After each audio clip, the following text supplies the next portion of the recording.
Well, I mean, I think the problems that actually are distinct for this region are the issues which have always made this region distinct, particularly in recent history. We still find media absolutely caught up in the geopolitical transformation of the region. We live in a post-conflict world. We live where there is a transformation to democracy, throughout the region. All of that is made more difficult by the continuing rivalries and difficulties that exist between different communities on basis of ethnicity and religion. And so the conflicts, although the war is over, the conflict is still evident, and unfortunately it's evident in how the media operate and so on. So that sort of corruption, which is politically driven, which is rooted in the history of conflict within the region, remains distinct, and it remains a major problem. Now, on top of that, you have got the global media crisis, which is affecting every traditional media institution in the world and is absolutely having its impact here.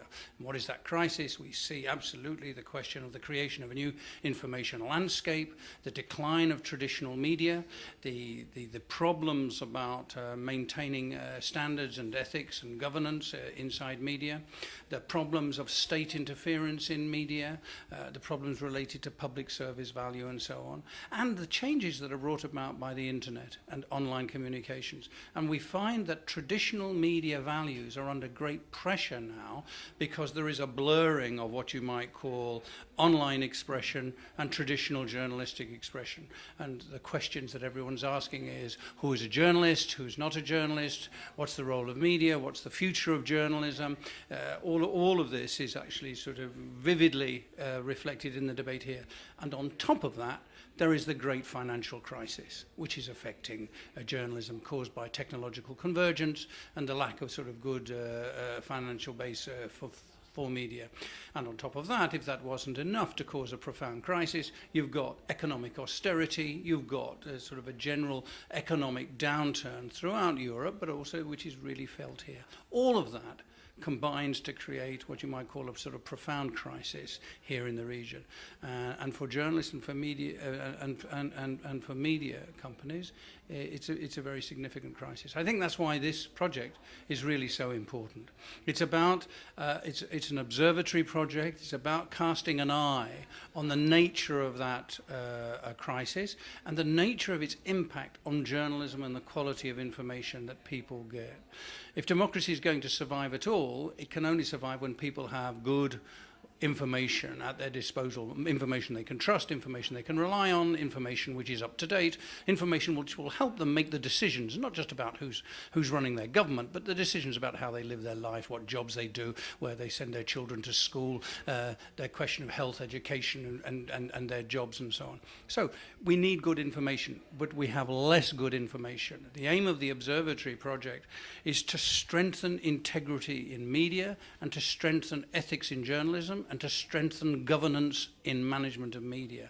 So it's an attempt to push back all of those pressures that are at the moment creating an enormous crisis for media and for democracy, and to encourage higher standards. Now that is really a challenge. It's an enormous challenge. It was a challenge in this region 20 years ago in the aftermath of war and during the war and conflict, and it's even more of a challenge these days. How do you see the some, let's say, short-term and some long-term efforts to cope with all that that huge list of problems? What could be done? What could be done in let's say another 2 or 3 years, or is it possible to do anything? Yeah, I mean, look, it is possible to do something. I mean, the fact of the matter is there are always people in the world of politics, in the world of media, and in the world of journalism who actually are progressive, are looking to find solutions, and want to remove completely the sort of corrupt processes that make life difficult and so on. So what this observatory is really seeking to do is to bring together what I would call those progressive professional forces inside journalism, inside media and also inside state institutions. So what we want to try to do is we want to encourage journalism of a higher quality, we want to encourage good governance and more transparency in media ownership and media management, and we want to encourage media policy which is more liberating and not restrictive. And what the first steps we have to take are to bring together and create a new solidarity and a fresh solidarity with those journalists, those editors, those owners who see eye to eye on this issue. The problem is there are enormous divisions.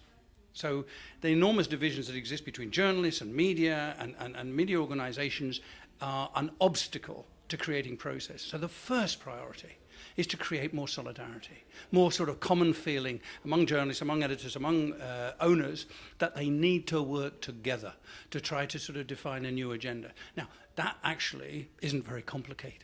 What it's about is building confidence among the people in journalism and in media who need to take their responsibility to confront this crisis. We're not even going to take one step forward to addressing this long list of problems that we got in terms of a crisis unless we get editors, owners and journalists themselves to work together around a common platform. This observatory is not just about sort of saying what's bad. It's also about saying what's good and what we need to do to make things better. If we can build an agenda around practical actions that can be taken to stimulate better journalism, make media more open and more transparent, then actually that in the short term will be an enormously important contribution to building a structure for the future.